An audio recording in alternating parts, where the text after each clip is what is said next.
ನಮ್ಮ ಸೌಂದರ್ಯ ಲಹರಿಯಲ್ಲಿ 53ನೇ ಶ್ಲೋಕ ಏನು ಒಂದು ನೀತಿಯನ್ನ ತಿಳಿಸುತ್ತೆ ನಮ್ಮೆಲ್ಲರಿಗೂ ಅಂತ ತಿಳಿಸೋ ಸಮಯ ಆಗಿದೆ. ನೀವೇನ್ ಹೇಳ್ತೀರಾ?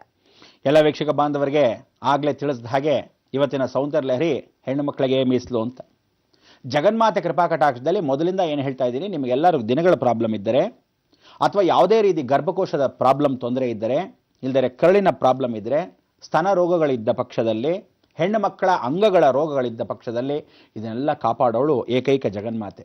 ಇವಳು ಯಾರು ಎತ್ತ ಅಂತ ಹೇಳಕ್ಕೆ ಮೊದಲು ಶಂಕರಾಚಾರ್ಯ ಹೇಳ್ತಾರೆ, ಯೋಗಿಣಿ ಗಣಸೇವಿತ ಅಂತ ಹೇಳ್ತಾರೆ. ಯೋಗಿಣಿ ಗಣಸೇವಿತ ಅಲ್ಲಿ ಆ ಯೋಗಿಣಿ ಶಕ್ತಿ ಬಂದರೆ ಜಗನ್ಮಾತೆ ಕೃಪಾಕಟಾಕ್ಷದಲ್ಲಿ ಇವಳಲ್ಲಿರತಕ್ಕಂಥ ಆಂತರಿಕ ಸೌಂದರ್ಯವನ್ನು ಹೆಚ್ಚಿಕೊಳ್ಳೋದಾಗಲಿ, ಒಳಗಡೆ ಇರ್ತಕ್ಕಂಥ ರೋಗಗಳನ್ನ ಓಡಿಸೋದಾಗಲಿ ಎಲ್ಲವನ್ನು ಮಾಡ್ತಕ್ಕಂಥವಳು ಅವಳದೇ ಆದ ಪಠನೆ ಮುಖಾಂತರ.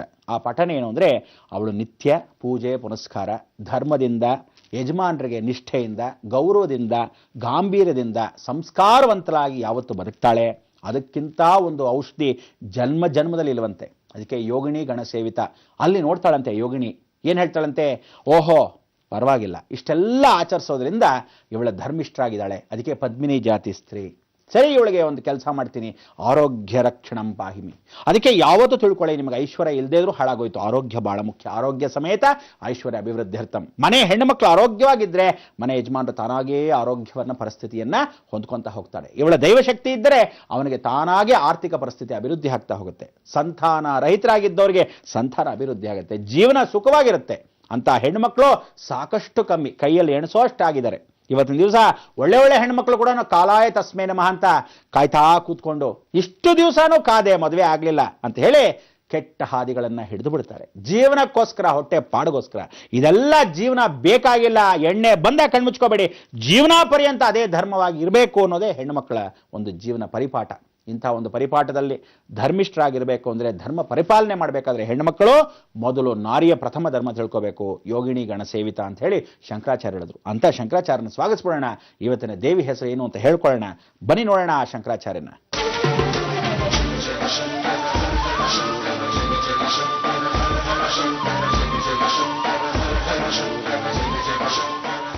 ಇವತ್ತಿನ ದೇವಿ ದಂಡನಾಥ ಪಾಣಿ ಅಂತ. ದಂಡನಾಥ ವಾರಾಹಿ ಪಾಣಿ ಅಂದರೆ, ಪಾಣಿ ಅಂದರೆ ಚಕಾಮಾಟ್ಲು ಹಾಕ್ಕೊಳ್ಳೋಳು, ಪಣವನ್ನು ತೊಟ್ಟಿರೋಳು.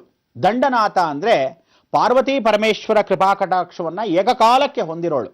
ಅವಳು ಪಾರ್ವತಿ ಪರಮೇಶ್ವರನ ಸುಖ ಜೀವನದಲ್ಲಿ ದಂಡವನ್ನು ಹಿಡ್ಕೊಂಡು ಅವರಿಬ್ಬರ ಶಕ್ತಿಯನ್ನು ಲೀನವಾಗಿ ತಾನೇ ಆ ಶಕ್ತಿ ದಂಡವನ್ನು ಹಿಡ್ಕೊಂಡು, ದಂಡಾಯುಧ ಪಾಣಿಯಾಗಿರ್ತಕ್ಕಂಥ ಸುಬ್ರಹ್ಮಣ್ಯನ ಅಂಶವನ್ನು ತಾನೇ ಹಿಡ್ಕೊಂಡು, ಅದಕ್ಕೆ ದಂಡಾಯುಧ ಪಾಣಿ ಧರ್ಮಿಷ್ಠ, ಆರೋಗ್ಯ, ಯಂತ್ರ, ಮಂತ್ರ, ತಂತ್ರ. ಅದಕ್ಕೆ ವಾರಾಹಿ ಅಂತಕ್ಕಂಥವಳು ನಮ್ಮ ಎಲ್ಲ ಹೆಣ್ಣು ಮಕ್ಕಳಿಗೆ ರೋಗ ದೋಷಗಳನ್ನು ಓಡಿಸ್ತಕ್ಕಂಥವಳು, ವಾರಾಹಿ ಸ್ವರೂಪದಲ್ಲಿ ರಾಹು ತತ್ವವನ್ನು ಓಡಿಸ್ತಕ್ಕಂಥವಳು, ಯಂತ್ರ ಮಂತ್ರ ಶಕ್ತಿಯಲ್ಲಿ ಹಿಡ್ಕೊಂಡಿರೋ ದಂಡ ಆಯುಧ ಪಾಣಿಗಳಾಗಿರ್ತಕ್ಕಂಥವಳು, ಪಾಣಿಗ್ರಹಣವನ್ನು ಪಣವನ್ನು ತೊಟ್ಟಿರತಕ್ಕಂಥವಳು.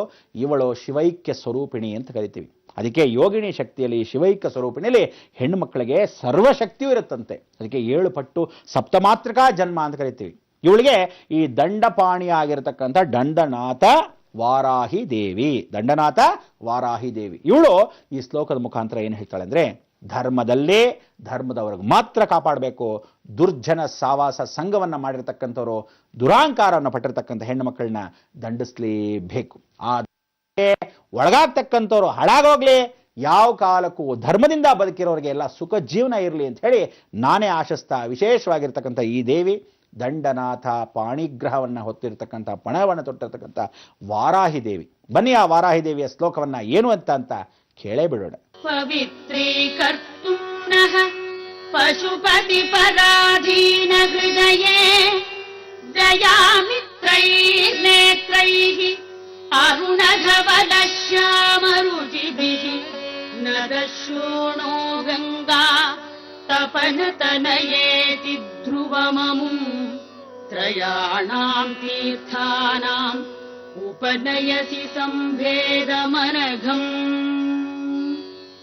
ಪವಿತ್ರೀಕರ್ತುಂ ನಃ ಪಶುಪತಿ ಪರಾಧೀನ ಹೃದಯೇ ದಯಾಮಿತ್ರೈರ್ ನೇತ್ರೈಃ ಅರುಣಧವಲ ಶ್ಯಾಮರುಚಿಭಿಃ ನದಶೃಣೋ ಗಂಗಾ ತಪನತನಯೇತಿ ಧ್ರುವಮಮುಂ ತ್ರಯಾಣಾಂ ತೀರ್ಥಾನಾಂ ಉಪನಯಸಿ ಸಂಭೇದಮನಘಂ.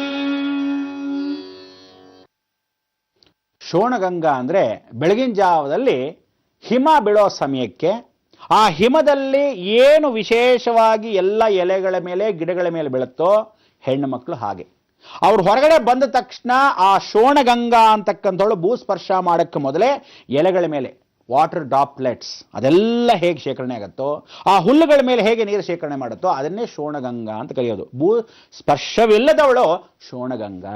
ಈ ಶೋಣಗಂಗಾ ಯಾವತ್ತು ಪವಿತ್ರಳಾಗಬೇಕು, ತ್ರಯೇಹೈ ಅಂದರೆ ಇವಳು ಅಕಸ್ಮಾತ್ ಹೊರಗಡೆ ಹೋದರೆ ನೇತ್ರವನ್ನ ಅದನ್ನು ನೋಡಿ ನಮಸ್ಕರಿಸಿ ಹೊರಭಾಗದಲ್ಲಿ ಇವಳ ಮೇಲೆ ಬಿದ್ದರೆ ಆ ನೀರು ಶೋಣಗಂಗಾ ಬೆಳಗಿನ ಜಾವದಲ್ಲಿ ಅಂತ ಆ ಸಮಯಕ್ಕೆ ಎಲ್ಲಿದ್ದಿರ್ತೀರ, ಗುಗ್ಗು ಮುಂಡೆ ಎಲ್ಲ ಮಲ್ಕೊಂಡಿರ್ತೀರ. ಹೊರಭಾಗದಲ್ಲಿ ಬಂದಾಗ ಶೋಣಗಂಗಾ ನಿಮ್ಮನ್ನು ಸ್ಪರ್ಶ ಮಾಡಿದ್ರೆ ಸಾಕಂತೆ ರೋಗ ರುಜಿನಗಳು ಮಾಯವಂತೆ. ಆ ಸಮಯಕ್ಕೆ ಎದ್ದು ಹೇಗೆ ಹೂ ಅರಳುತ್ತೋ ಬೆಳಗಿನ ಜಾವ ನೀವು ಅರಳಿದಾಗ ಮನೆ ಸಂಸಾರ ಅರಳಿರುತ್ತೆ. ಆ ಶೋಣಗಂಗವನ್ನ ತ್ರೈಹೈ ಸಂಭವ ಏನು ನವಾಣು ಅಂದ್ರೆ ಸಂಭವ ನವಾಣು ಅಂದ್ರೆ ನವರಂಧ್ರಗಳಲ್ಲಿ ಸಂಭವಾಣು ರೋಗಗಳನ್ನ ಓಡಿಸ್ತಕ್ಕಂಥವಳಾಗು. ಅದಕ್ಕೆ ವಿಶೇಷವಾಗಿ ಅವಳು ಹೇಳ್ತಾಳೆ, ಎಲ್ಲ ಜನನಿ ಅಂದ್ರೆ ಹೆಣ್ಣು ಮಕ್ಕಳು ಜನನವನ್ನ ತಾಳಿದರೆ ಇಡೀ ಜಗತ್ತಲ್ಲಿ ಅವಳಷ್ಟು ಪವಿತ್ರ ಇನ್ನೊಬ್ಬಳಿಲ್ಲ. ಆಗ ಗೊತ್ತಾಗತ್ತಂತೆ ಯಾವ ರೋಗ ಒಳಗಿದೆಯೋ ಇಲ್ವೋ ಅಂತ. ಯಾರಿಗೆ ರೋಗಗಳು ಇರುತ್ತೋ ಸಂತಾನರಹಿತರಾಗೆ ಕುಕ್ಕರ್ಸ್ಕೊಂಡಿರ್ತಾರೆ. ಅದಕ್ಕೆ ಅತಿ ಶೀಘ್ರಂ ಸಂತಾನ ಪ್ರಾಪ್ತಿರಸ್ತು. ಕೆಲವರು ಬೇಕು ಇದ್ದರೂ ಬೇಡ ಅಂತ ಹೇಳ್ಕೊಂಡು ಗೊತ್ತಿರ್ತಾರೆ. Beauty conscious. ಹೋಗ್ಬಿಟ್ರೆ ಬ್ಯೂಟಿ, ನಾವು ದಪ್ಪ ಆಗ್ಬಿಟ್ರೆ ಅಯ್ಯೋ ಹಿಂಗೆಲ್ಲ ಫೇರ್ ಆಗಿದ್ದೆ, ಏನು ಶೇಪ್ ಸೈಜ್ ಎಲ್ಲ ಇತ್ತು, ಏನಿಲ್ಲದೆ ಆಟೋಯ್ತು ಅಂತ ಬಡ್ಕೊಂತ ಇದ್ರೆ ಇದೆಲ್ಲ ಯಾರಿಗೋಸ್ಕರ? ಖಂಡಿತ ಮದುವೆ ಆದ ಮೇಲೆ ನೀವು ನಿಮ್ಮ ಗಂಡನಿಗೋಸ್ಕರ, ಇನ್ನೊಬ್ರಿಗೋಸ್ಕರ ಅಲ್ಲ. ಇದು ನಿಜವಾದ ಜೀವನ. ಅದಕ್ಕೆ ಪೂರ್ಣ ನಾರಿ ಅಂತ ಕರೀತಾರೆ. ನಾದಹ ಅಂದ್ರೆ ಅವಳ ಎದೆಯಲ್ಲಿ ನಾದ ಬಿಂದುವಳ್ಳಿ ಹೇಳ್ತಾಳೆ ದಯಾಮಿತ್ರೈ. ದಯಾಮಿತ್ರೈ ಅಂದ್ರೇನು? ನೀನು ನಿನ್ನ ಗಂಡನಿಗೆ ಆ ಮಿತ್ರತ್ವವನ್ನು ತೋರಿಸ್ತಕ್ಕಂಥವಳಾಗು. ಆಗ ವಿಶೇಷತೆ ಅಂದ್ರೆ ಗಂಡ ಹೆಂಡತಿಯ ಸಂಗಮ ಸಂತಾನ ಪರಿಪೂರ್ಣ ಆಗೋವರೆಗೂ 1 ವರ್ಷದ ಕಾಲ ಸಂಗಮವನ್ನ ಯಾವತ್ತೂ ತಪ್ಪಿಸಬಾರ್ದು. ಇದು ನಿಜವಾದ ಶಾಸ್ತ್ರ. ಅಯ್ಯೋ 1 ಕಿಲೋಮೀಟರ್ ದೂರ ಹೆಂಡತಿ ಬಂದಾಗ ಇವಳು ಓಡೋದು, ಇಲ್ಲ ಹೆಂಡತಿ ಬಂದಾಗ ಗಂಡ ಓಡೋದು, ಏನಕ್ಕೆ ಪ್ರಯೋಜನ? ಅದಕ್ಕೆ ಏನ್ ಮಾಡ್ತಾಳೆ ಅವಳು? ಈ ಸಾಫ್ಟ್ವೇರ್ ಬಿಟ್ಟು ಇನ್ನೊಬ್ಬ ಹಾರ್ಡ್ವೇರ್ ಹುಡ್ಕೊಂಡು ಹೋಗ್ತಾಳೆ. ಅದಕ್ಕೆ ಜೀವನ ಯಾವ ಕಾಲಕ್ಕೂ ತಿಳ್ಕೊಳ್ಳಿ, ಯಾವ ಸಮಯಕ್ಕೆ ಏನಾಗಬೇಕು ಅದೇ ದಂಡ ಇದು ಪಾಣಿ ದಂಡವನ್ನು ಇಟ್ಕೊಂಡು ದಂಡಿಸ್ತಾಳಂತೆ. ಅಂಥ ದಂಡ ನಾಯಕಿ ವಿಶೇಷವಾಗಿ ವಾರಾಹಿ ಪಾಣಗ್ರಹಣವನ್ನ ಮಾಡ್ಕೊಳ್ತಕ್ಕಂಥದ್ದು. ಅದಕ್ಕೆ ಮೊದಲಾಗಿ ಏನ್ ಮಾಡ್ತಾರೆ? ಗಂಡ ಹೆಂಡತಿ ಪಾಣಿಗ್ರಹಣ ಯಾವಾಗ? ಮದುವೆ ಆದಾಗ. ಕಿರು ಬೆರಳಿಂದ ಚಂದ್ರ ಒಬ್ರಿಗೊಬ್ರು ಸೇರ್ಲಿ, ಬುಧ ಸೇರ್ಲಿ ಅಂತ ಕಿರು ಬೆರಳೆರಡು ಜಾಯಿಂಟ್. ಎಲ್ಲೇ ಹೋದ್ರು ಪ್ರದಕ್ಷಿಣೆ ಮಾಡಿದ್ರೆ ಕಿರು ಬೆರಳು ಹಿಡ್ಕೊಂಡೇ ಹೋಗ್ಬೇಕು. ಯಾವತ್ತು ಗಂಡ ಹೆಂಡತಿ ಬೇರೆ ಆಗ್ಬೇಡಿ. ಪ್ರದಕ್ಷಿಣೆ ಮಾಡ್ಬೇಕು, ಅರಳಿ ಮರಬೇಕಾದ್ರೂ ಪಾಣಿಗ್ರಹಣ. ಅದಾದ್ಮೇಲೆ ಮದುವೆ ಆದಾಗ್ಲೂ ಪಾಣಿಗ್ರಹಣ. ಅಗ್ನಿ ಪ್ರವೇಶ ಮಾಡಿ ಪ್ರವೇಶ ಪೂರ್ವಕವಾಗಿ ನಮಸ್ಕಾರ ಮಾಡಿ ಪ್ರದಕ್ಷಿಣೆ ಮಾಡುವಾಗಲೂ ಪಾಣಿಗ್ರಹಣ. ಆ ಪಾಣಿಗ್ರಹಣವನ್ನು ಮಾಡಿದಾಗ ಶೋಣಗಂಗಾ ಸಂತೃಪ್ತಿ. ಅದಕ್ಕೆ ದೇಹದಲ್ಲಿ ಹೆಣ್ಣೆ ಶೋಣಗಂಗಾ. ಅದಕ್ಕೆ ಬೆಳಗಿನ ಜಾವ ಬೆಳಗ್ಗೆ ಬೇಗ ಹೇಳಬೇಕು. ರಾತ್ರಿ ಎಲ್ಲ ಮಲ್ಕೊಂಡು ಕೂರಿಸ್ಕೊಂಡು ಎಷ್ಟೇ ಹೊತ್ತಾದ್ರೂ ಅರುಣೋದಯ ಸಮಯ ಅವ್ರು ಹೇಳ್ತಾರೆ ಅರುಣ ಕಿರಣ. ಆ ಕರುಣ ಕಿರಣ ತಲೆ ಮೇಲೆ ಬೀಳ್ಬೇಕಂತೆ. ನೀವು ಶೋಣಗಂಗಾ ಬಂದ ತಕ್ಷಣ ಆ ಕಿರಣ ಬಿದ್ದ ತಕ್ಷಣ ಆ ಒಳಗಡೆ ಕರಗತ್ತೆ. ಇದು ನಿಜವಾದ ಅಮೃತ ಶಿಲೆ ಅಂತ ಹೇಳಿ. ಆ ಅಮೃತ ಶಿಲೆ ಇನ್ಯಾರು ಅಲ್ಲ, ಸಾಕ್ಷಾತ್ ನೀವು ಹೆಣ್ಮಕ್ಳು. ಎಷ್ಟು ಚೆನ್ನಾಗಿ ಅಮೃತವನ್ನ ಕಾಪಾಡ್ಕೊಂತಿರೋ, ಒಂದು ಸಲ ಒಡೆದಾದ ಮಡಿಕೆ ಜಲಂದಲ್ಲಿ ಸೇರಲ್ಲ. ಹುಷಾರ್.